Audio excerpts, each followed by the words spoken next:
Hello my darling hearts. Hi, it's Emma here, Timeless Cookery.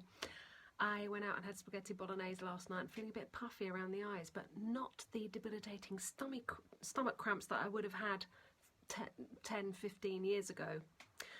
I want to talk to you about oppositional defiant disorder, ODD as it's known, which is a bit like OCD.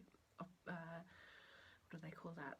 Opposition defiant disorder. OCD is it's evading me right now. ADHD and all of those labels they give to the kids when the kids behave strangely. Why are the kids behaving strangely? You know, it's because their gut microbiome is out of whack. So I'm going to tell you a story out of it's story time again. Gap stories. A lady called Anne tells a story about her daughter Harriet. And her autism and extreme emotional instability, chronic fatigue syndrome, lupus, eczema, digestive problems, depression, failure to thrive, asthma, the list goes on. This was all the things this woman was trying to deal with. Just got to tell you quickly about the Get Going with Gaps starting on the 10th of July. What am I talking about? The 10th of January. What am I like? I've had a few too many Christmas eggnogs. So yeah. 10th of January, Get Going with Gaps starts, which is the 12-week cookery school. See Timeless Cookery for more details. So let's talk about Anne. She's talking about her daughter Harriet. Harriet was constantly jumping and running, just constantly, wouldn't sit still, seemed unable to stand or sit still or do any activity requiring concentration for any length of time. She was impulsive and reckless. You know, it's crazy, you don't know what they're going to do. They might just be running out in front of a car or, you know, it makes your life impossible. She was impulsive and reckless, quickly drawn to anything that was dangerous. You know, you can imagine being a mother of a child like this, goodness me. She would jump from great heights and land on her knees repeatedly until she was restrained and stopped from doing it. She also had oppositional defiant disorder, which was a diagnosis. Basically, that means you just say no all the time. Shall we go and put our shoes on? No. Shall we go for a walk in the park? No. And just like, no, no, no, no, no. So... She would scream loudly in response to any and every request put to her and just say, no way, I'm never going to do what you say. Can you imagine? I mean, my baby BB was a bit like that, actually. She was a no baby. Okay, she had strep throat all the time when she was growing up. She'd be screaming uncontrollably and going wilder than usual, becoming violent and throwing herself around the room. This would sometimes last all day. Oh my God. She also had debilitating tummy aches and eczema and food intolerances. I've been to A&E before with my children, doubled over in pain, going, what am I supposed to do with this child? Doubled over in pain, I just don't know what to do next. You know, it's really scary when it happens. And also she used to walk on her tippy toes. That's quite a telltale for children when their gut flora is out of whack. They walk on their tippy toes, you know. So she was a naturally extroverted child, and she would scream at her friends to go home and then remain in her room whilst we had visitors. How heartbreaking. So heartbreaking. Anyway, they tried a low allergy, completely additive free diet, and Harriet showed initially strong improvements. But after 1 year of eating that way, her behaviours were getting worse. In hindsight, you can understand why, because then she found out about gaps. So as for herself, this is the mother talking, she began to realise that I had very many signs of autism myself. It caused me to feel socially inept most of my life, and I suffered from extreme emotional overreactions to minor incidents. And feelings of rage and emotional pain was so intense that I would feel swamped and utterly overtaken by them. And at these times, I was unable to access any logical reasoning to mitigate my emotions. So that's interesting. She's observing her own situation. It's very hard to control. It was very hard to control myself when my emotions were out of whack, and I was afraid that I was going to become violent. Scary. You know what I'm saying? So, I'd been on the same low allergy diet as Harriet for a year and experienced cravings for alcohol that were becoming so much more frequent and uncontrollable, although I had been abstinent for 2 years. I believe this was due to my body manufacturing alcohol from all the carbohydrates in my diet. So that's interesting. Gut bugs can actually manufacture alcohol.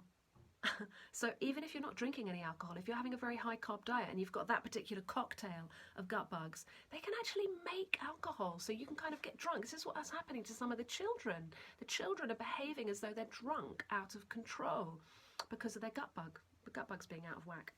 So, 2.5 years ago, a friend of mine lent me Dr. Natasha's book. Phew. And it was one of the most exciting reads of my life. I felt as though it had been written just for us. We were such a typical GAPS family. It became clear that Harriet's frequent ear infections were all part of the GAPS story. They were all treated with antibiotics, of course, and her full immunisation status were probably connected to her ADHD and all her many other problems. She was breastfed for 15 months, yet I had frequent candida infections, and, you know, that probably didn't help. So anyway, they started full GAPS, and fairly soon she got a gastrovirus, and we had to switch to GAPS Intro almost immediately. After a few weeks on the diet, her tummy aches reduced, and after a few months had completely disappeared. Phew. Her eczema cleared up in the first month. Harriet's hyperactivity had decreased dramatically by the second month on the diet, and today she's no longer hyperactive, nor is she defiant. The defiance returns at times when she's been having too many sweet foods like caramelised onions or baked root vegetables, but when we reduced the amount of those, the defiance would take a few weeks to subside. She rarely has strep throat now or an ear infection. She's begun to walk flat on her feet rather than being on her tippy toes. So that's brilliant. They introduced kvass into the diet, and that seemed to trigger a few weeks of die-off. You know what it's like. It gets worse before it gets better. So, man, you know, it only took a few months for them to bring her round to functioning vaguely normally. I mean, there was a bit I was reading. I've missed it. I've skipped it somewhere. But, oh, look, we could not take her out of the house, even to the playground opposite our house, because there was inevitably going to be screaming and kicking to such a degree that getting her home was fraught with difficulties. Can you imagine? Poor woman. Anyway, she did the right thing and she followed the GAPS protocol, thank heavens. So now she's talking about herself here. During the times when I was going through Intro and going through GAPS, I was free from digestive symptoms. I had no asthma attacks either, so that was an added bonus. At present, I'm not having any emotional overreactions. What a relief. I feel that my reactions are normal and I can employ logical reasoning to mitigate my feelings. Thank heavens for that.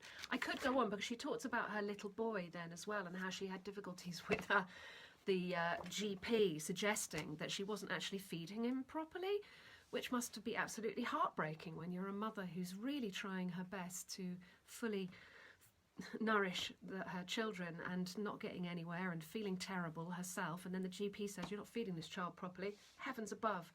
Anyway, people, GAPS seems to be the answer for so many of these issues. We're starting a new Get Going with GAPS on the 10th of January. It's a Sunday. See me at timelesscookery.com. Sign up and become part of a little group that can support one another through all that you need to know. I'll give you it in bite-size, easy to digest pieces so that you can become a GAPS aficionado. You'll just be able to chop it up and chuck it in. And overcome discomfort and annoying symptoms, not just annoying, life debilitating symptoms, you know. And we're also doing a webinar on the 3rd of Jan, which is also a Sunday, all about heartburn. What is heartburn? Why do we get acid reflux? What's happening there? And what is that? What does that mean? I mean, I can tell you what it means. It's the beginning of the end of good health if you have heartburn, because this is where it all begins, doesn't it? Your digestion, chewing, and then that's the first sign that your digestion's not working properly when you get that acid reflux. So if you want to know all about that, it's a webinar happening next Sunday, this Sunday coming.